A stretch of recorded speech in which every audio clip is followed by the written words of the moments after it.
Bonjour tout le monde, mon nom est Patrice Rodriguez, donc je suis de l'équipe de Parole d'Exclus. On va vous présenter ce matin notre approche, notre méthode de travail et l'illustrer à travers une action plus concrète. On va essayer de faire ça court pour faciliter l'échange. On ne voudrait pas que ça prenne la forme d'une conférence, mais plus d'un dialogue. On est supposé être trois. Notre collègue Ghislaine n'est pas là. Ghislaine est une citoyenne résidente du secteur de l'îlot Pelletier. Elle travaille sur appel. Il est possible qu'elle ait été rappelée pour son travail et qu'elle ne soit pas là. Si elle vient, elle viendra à nous en cours de route.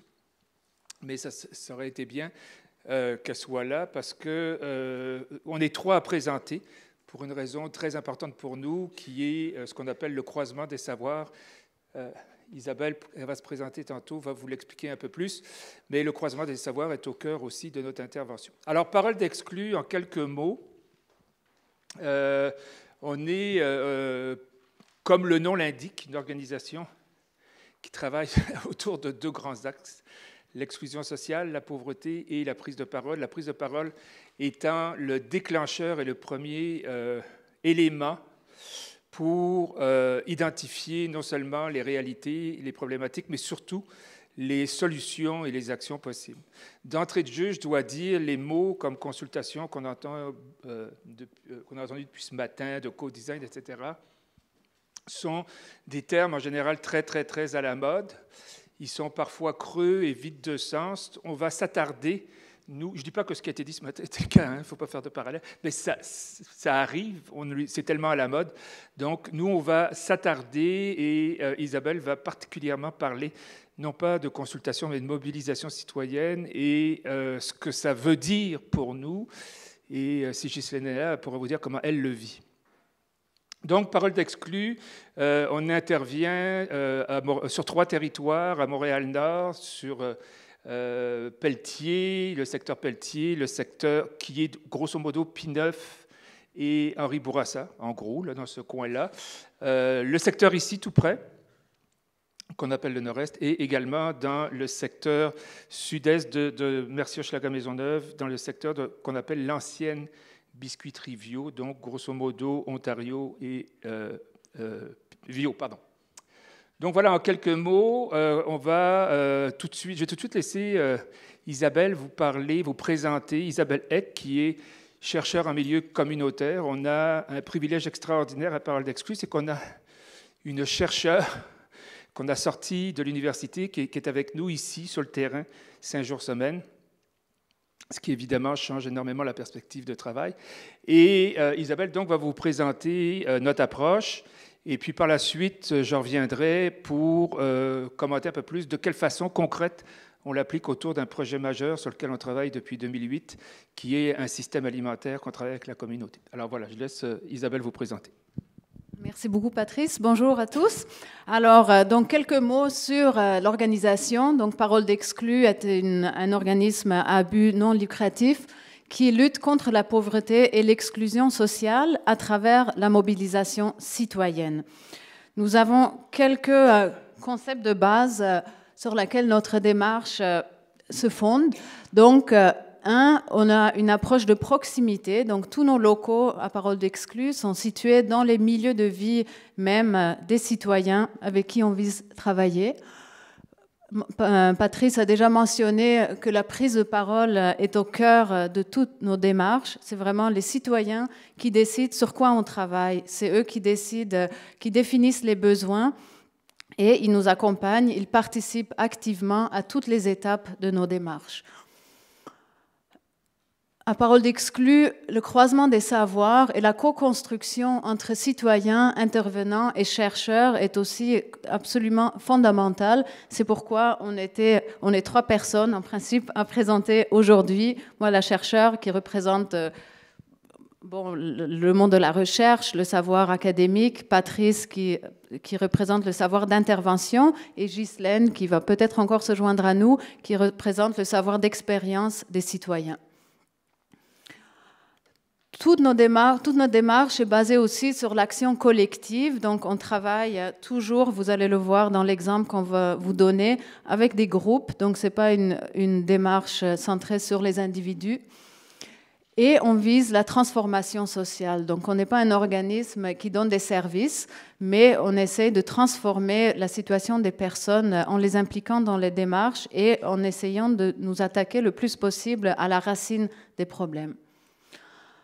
Comme vous le voyez, donc, les citoyens sont plus que consultés dans notre démarche. Ils sont vraiment des acteurs à part entière. Alors, comment on fait pour joindre les personnes en situation d'exclusion sociale ou de pauvreté? Parole d'Exclus, avec ses partenaires, on a développé un modèle d'action de mobilisation citoyenne par le logement communautaire. En quelques mots, je vais vous expliquer comment on procède. Dans un premier temps, on identifie un secteur qui est aux prises avec des problèmes de pauvreté, d'exclusion sociale pour faire une intervention territoriale avec notre allié, la CHAPEM, dont nous avons plusieurs représentants ici. La CHAPEM, c'est un organisme qui construit des logements communautaires. Donc la première action dans le territoire visé, c'est la rénovation, l'acquisition de logements pour satisfaire un premier besoin de base de personnes qui vivent en situation de pauvreté, c'est d'avoir un logement décent. Pour Parole d'Exclus, ça nous sert aussi de levier de mobilisation pour avoir pour mieux joindre les personnes avec qui nous voulons travailler. Dans un des logements même de la CHAPEM, donc vraiment dans un bloc appartement, sur tous les 3 sites où on ouvre un local communautaire qui est animé par Parole d'Exclus et un autre partenaire très important, l'Accorderie. Et puisque nous avons une démarche, mais non pas un secteur d'intervention, la première chose qu'on fait, et c'est là que la recherche contribue beaucoup, on fait une étude sur les besoins et aspirations des citoyens. Donc, c'est vraiment eux qui vont nous dire c'est quoi les défis du quartier, comment ils veulent transformer le quartier. Et les résultats de cette étude, on a fait ici dans le secteur nord-est toute l'année dernière cette étude-là, et à la fin de l'année, on a convoqué les citoyens, ici même à la Maison culturelle et communautaire, à une assemblée citoyenne où les citoyens ont validé les résultats et ceux qui avaient envie de travailler sur les défis pour s'engager dans des projets, ils ont créé un comité citoyen donc, pour travailler sur les défis identifiés par l'étude. Ensuite, une autre étape où les citoyens sont très actifs et ils ont un pouvoir décisionnel extrêmement fort, ils s'approprient les résultats de l'étude et c'est eux qui priorisent les champs d'action, sur quoi ils veulent travailler ensuite. Il y a eu 4 défis, par exemple, dans l'étude qu'on vient de terminer et maintenant on est en train de prioriser, les citoyens sont en train de prioriser qu'est-ce qui est le plus important pour eux. Et une fois que cette priorisation est faite, là, on travaille ensemble avec les citoyens, les chercheurs, les intervenants, beaucoup de partenaires du milieu pour développer des actions et des projets transformateurs. Ces projets peuvent avoir différents niveaux d'impact. Ils peuvent avoir un impact sur des individus ou des groupes, donc une action très locale. Ils peuvent avoir un impact à l'échelle du quartier ou beaucoup plus vaste au niveau régional ou même national. Et ils interviennent à différents niveaux aussi. Donc beaucoup de projets peuvent améliorer le vivre ensemble, donc être situés plus à un domaine niveau social. Ils peuvent favoriser l'accès aux ressources, qu'elles soient matérielles, culturelles, par exemple par des groupes, des projets pour avoir un meilleur accès à l'emploi ou autre. Ou alors avoir un impact beaucoup plus profond et se situer au niveau de changements structurels, en fait, comme l'exemple qu'on va voir tout à l'heure avec le système alimentaire.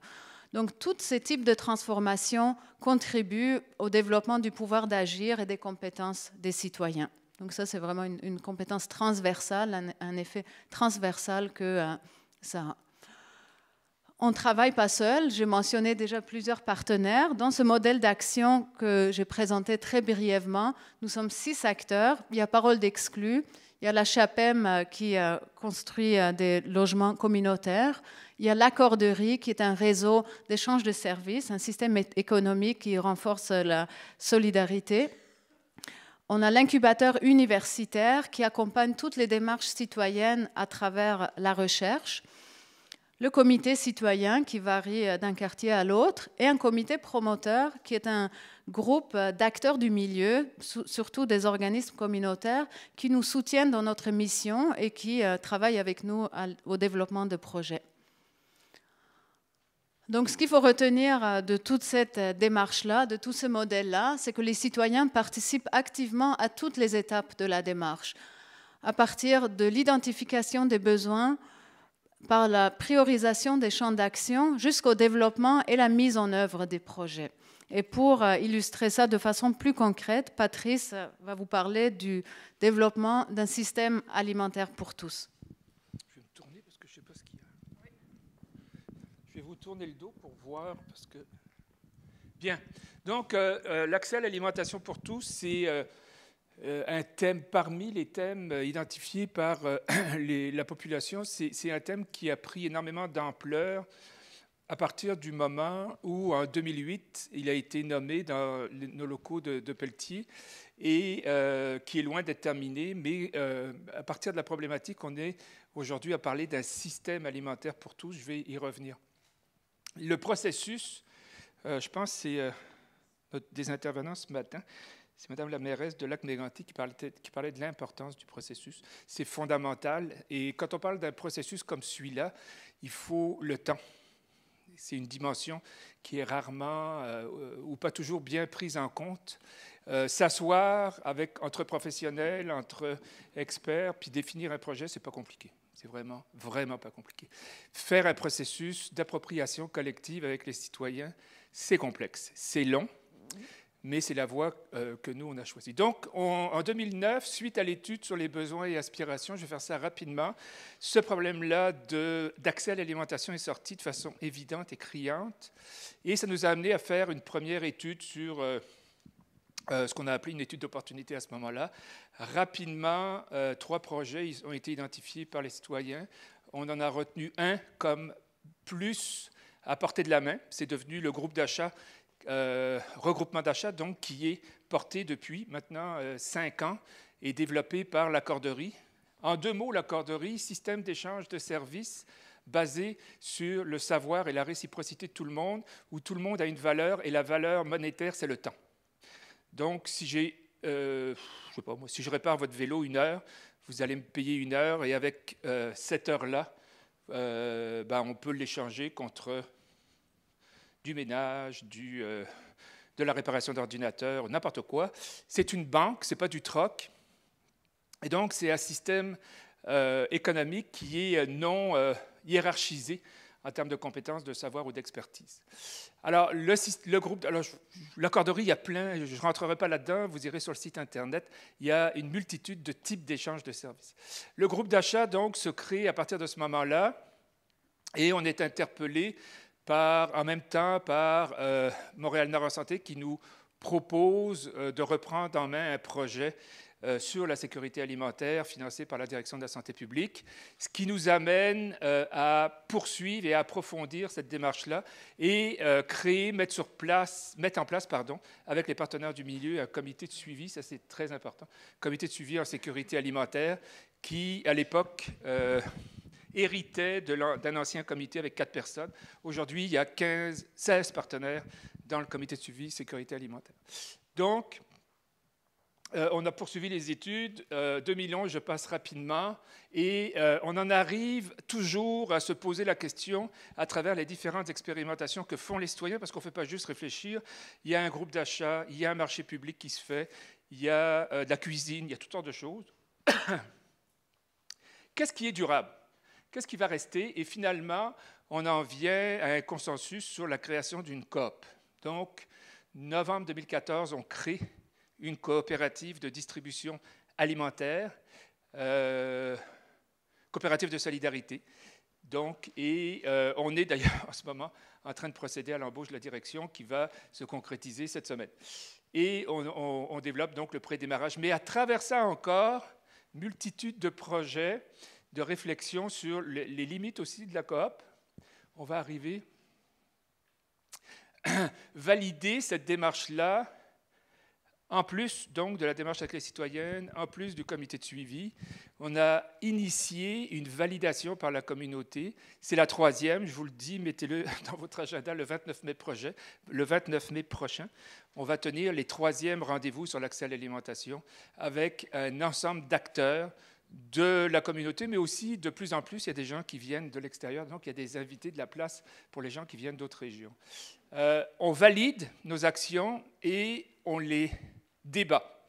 Par exemple, on est arrivé, et là on arrive un peu la diapositive très compliquée, mais je vais vous l'expliquer, vous verrez, c'est pas si simple, c'est pas si compliqué, mais on est arrivé avec non seulement les citoyens, nos partenaires, mais avec l'ensemble de la communauté, à valider et bonifier ce processus qui a commencé donc en 2009.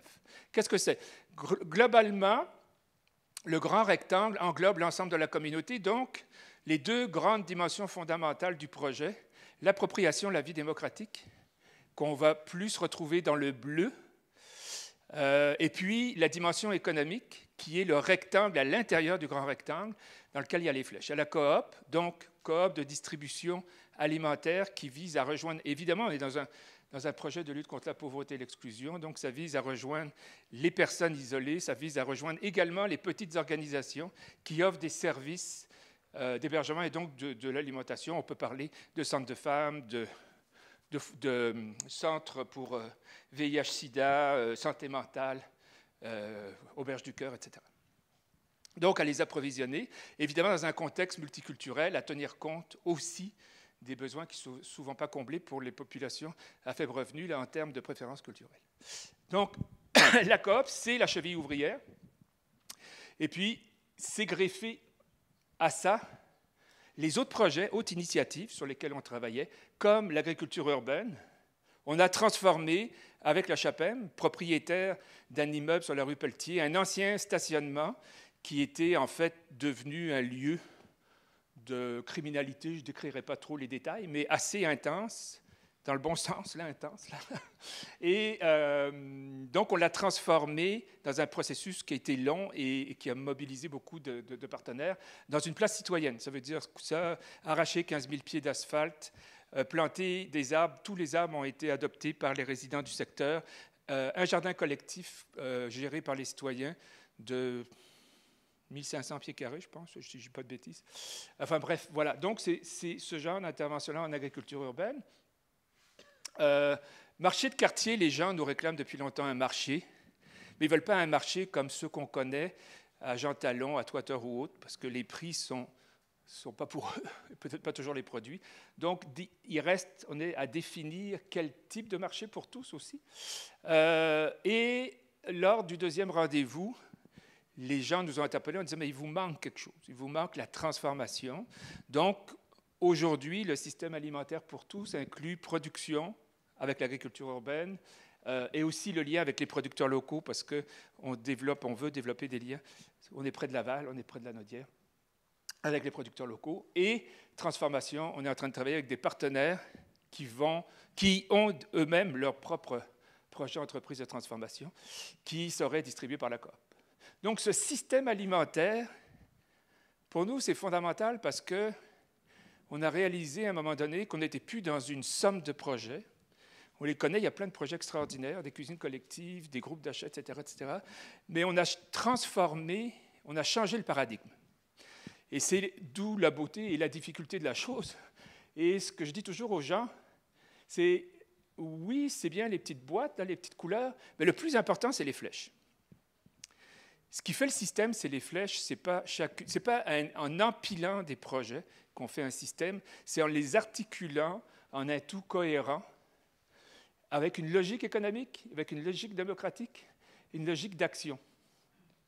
Alors, c'est exactement ce sur quoi en ce moment, et ça nous amène à interpeller d'autres partenaires. On est en négociation actuellement avec l'Office municipal d'habitation. On va regarder la nouvelle structure, j'ai de la misère à le prononcer, le CIUS, qui est sur des grands territoires, mais qui sont les territoires parce qu'on vise l'Est de Montréal en particulier. Donc, on est maintenant dans une phase... Alors, évidemment, le processus se poursuit de réflexion et d'action, mais on arrive maintenant dans la phase de la mise en œuvre et de l'action du système alimentaire, intégrant le tout. Ça, je pense que ça va, on l'a dit. Alors, un petit point sur l'agriculture urbaine, parce que quand on parle de ça, les gens me disent « Oh, tu ne te rends pas compte, à Montréal, dans l'Est, les terrains bruns, c'est tout contaminé, etc. » On n'est pas dans la Beauce en train de faire de l'agriculture avec des tracteurs, on est en ville. Et les techniques, l'évolution de l'agriculture urbaine, c'est assez... Moi, je ne connais rien, mais je me documente. L'évolution des techniques d'agriculture urbaine sont assez fascinantes. Et on a vu énormément de modèles ici et ailleurs où, finalement, la culture hors sol, par exemple, que ce soit sur bac, vertical ou autre, est maintenant extrêmement répandue, bien maîtrisée et très efficace. Alors, on va travailler, et un des éléments de notre projet, c'est le développement de cette expertise-là. Alors, tout en bas, là, ça, c'est notre projet sur l'avenue Pelletier. En haut, c'est des exemples qu'on a pris ailleurs. Donc, on va travailler à développer cette expertise sur l'agriculture urbaine pour qu'elle soit intégrée. Je finirai sur 3 objectifs majeurs, je reviens aux citoyens, qu'ils ont identifiés dès le premier jour et qui sont au cœur du système. Premièrement, se nourrir tous les jours, dignement, à bon prix, etc. Deuxièmement, on veut travailler. Comment générer du travail à travers tout ça? Et troisièmement, on veut du lien social. Donc, sortir de l'exclusion, créer des espaces d'échange, de discussion, de rencontre. Voilà, alors c'était le système alimentaire en application à l'approche de Paroles d'Exclus de mobilisation citoyenne.